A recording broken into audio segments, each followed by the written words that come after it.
Tales of Mithrym.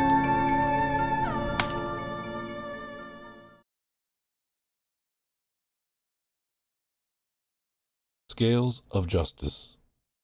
Read by Ennatos. Part 9. Arrest. What is the matter with you? Elvin slammed his fist down hard onto the desk at the warden station. The captain, standing behind it, looked stern and held his gaze with Elvin. A woman has died! Lieutenant, I don't know what you think you saw, but as I have told you, our beasts are all accounted for. The captain's voice was frustrated, but resolute. You say you saw an animal attack. Very well, we will look into it. But who was this woman? Why was she out after curfew? I'm prepared to look past your own indiscretion on the matter. A deputy could perhaps be forgiven for overtime, but she should not have been there. What we think we saw. Ducky roared and pushed past Elvin, laying his hands flat on the desk and locking eyes on the captain. It was one of them. One of those dragons of yours. It killed her. For the last time. The captain ignored Ducky and looked straight at Elvin. All of our beasts are accounted for, so it could not have been one of them. No one should be out after curfew, so the city will take a dim view of this woman purposefully endangering herself in this way. And finally, on that point, who was she? What remains are there for us to even investigate? There's no case here, Lieutenant. Now get out of here and get some rest. The three of you have more than worked enough in the last day. Ducky growled under his breath then. Pulling up straight, he turned on the spot and walked out, punching the doorframe as he did. Derville turned to follow. Elvin and the captain looked at one another until Elvin sighed, dropped his head, and followed. Catching up with the others outside, Ducky was still brimming over with rage, whilst Derville sat at the side of the road, thinking. The sun was up now, and they had barely slept.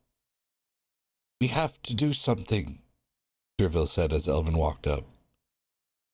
I agree, but what? Tell someone! Tell anyone! Derville threw her arms up in frustration. What, just to get shouted down again? Ducky turned on them. No, she is right. We cannot leave this here, Elvin said. If the authorities will not listen, then we must at least let our own people know. He began leading them back to the embassy. Ducky and Derville followed silently as Elvin's mind rushed with thoughts. They had to tell someone, but they had to find someone who would listen. The square was as empty as usual, but the doors to the Angmark embassy were open again for business. The three of them went straight in. Their hearts fell, though, as they realized they would get no easy access to anyone else there, as Notley himself was standing by the main desk.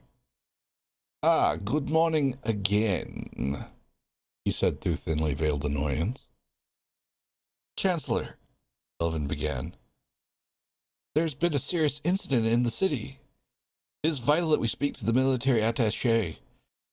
The lives of citizens and visitors from Angmark alike could be in danger. Captain Gregory has left this embassy, Mr. Ranley, came Notley's reply. What? Elvin was shocked. Unfortunately, he did not get on very well with the city officials. His views were a little too... He paused, then continued. Upsetting. In the meantime, you may present any evidence, he scoffed, that you may have to me. Elvin fought to compose himself. Sir, one of the beasts, the dragons, as they call them, it escaped last night, and it killed a woman. The authorities are not willing to investigate. We are quite sure this is not the first occurrence, though.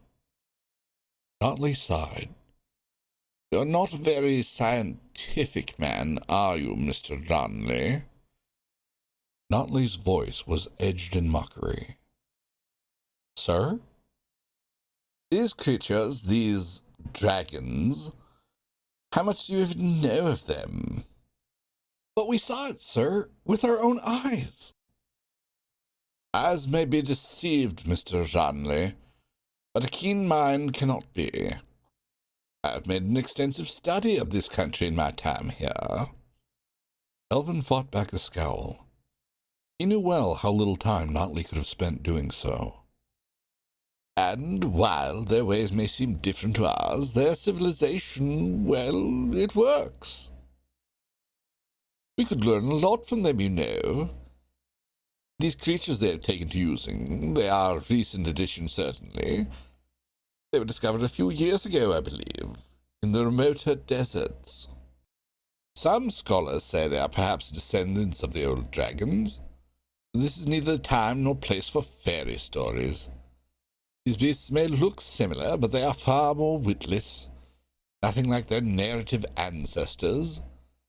They are useful pack animals, though, and quite susceptible to commands from strong-willed handlers.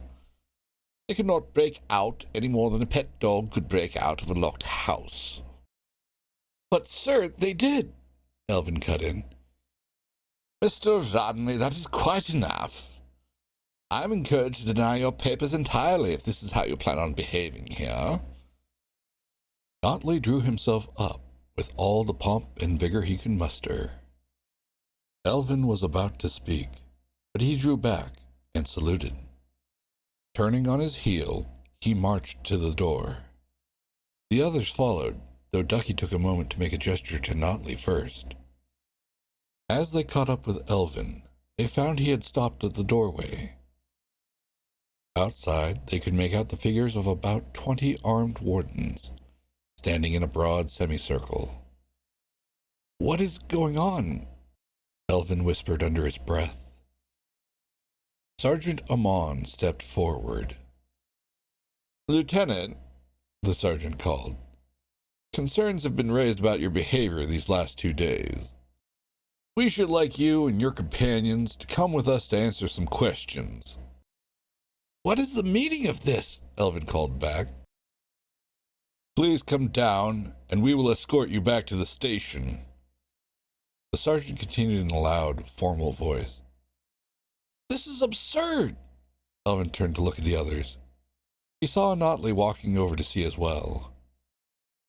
"No, Mr. Janley, this is justice.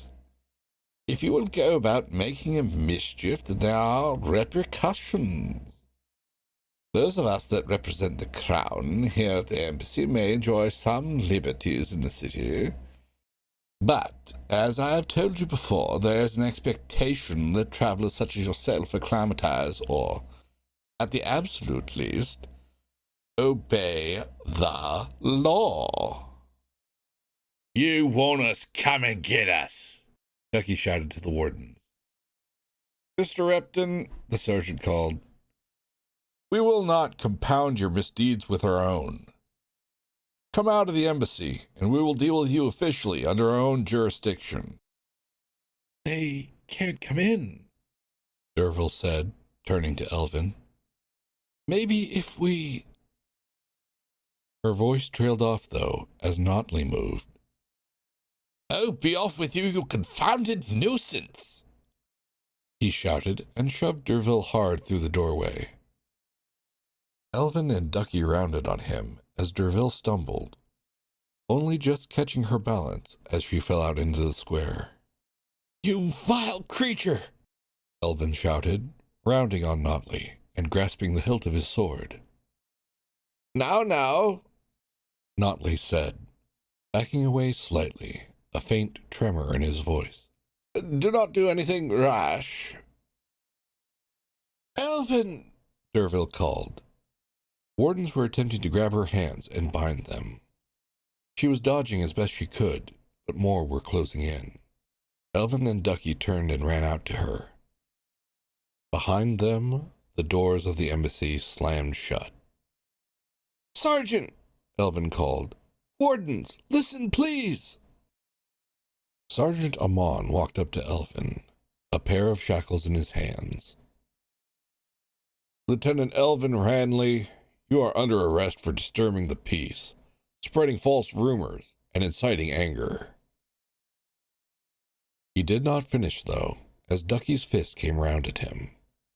The sergeant ducked backwards, and Ducky stumbled slightly as Elvin drew round him and grabbed D'Urville by the hand, pulling her through the temporary opening in the mass of people. They ran, away and down an alley. It was only a matter of moments before they realized they had not been pursued. Hiding as best they could and glancing back at the square, they could see that in the confusion, the wardens had not spotted which direction they had gone in. This was a small victory, though, as they watched, with dread and trepidation, as Ducky was led away in shackles.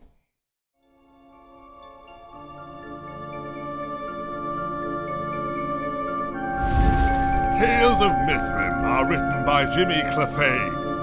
Mithrym is a fantasy world built for the Dungeon Room role-playing game system. To find out more about the world of Mithrym, or to try out the game, go to www.mithrym.com.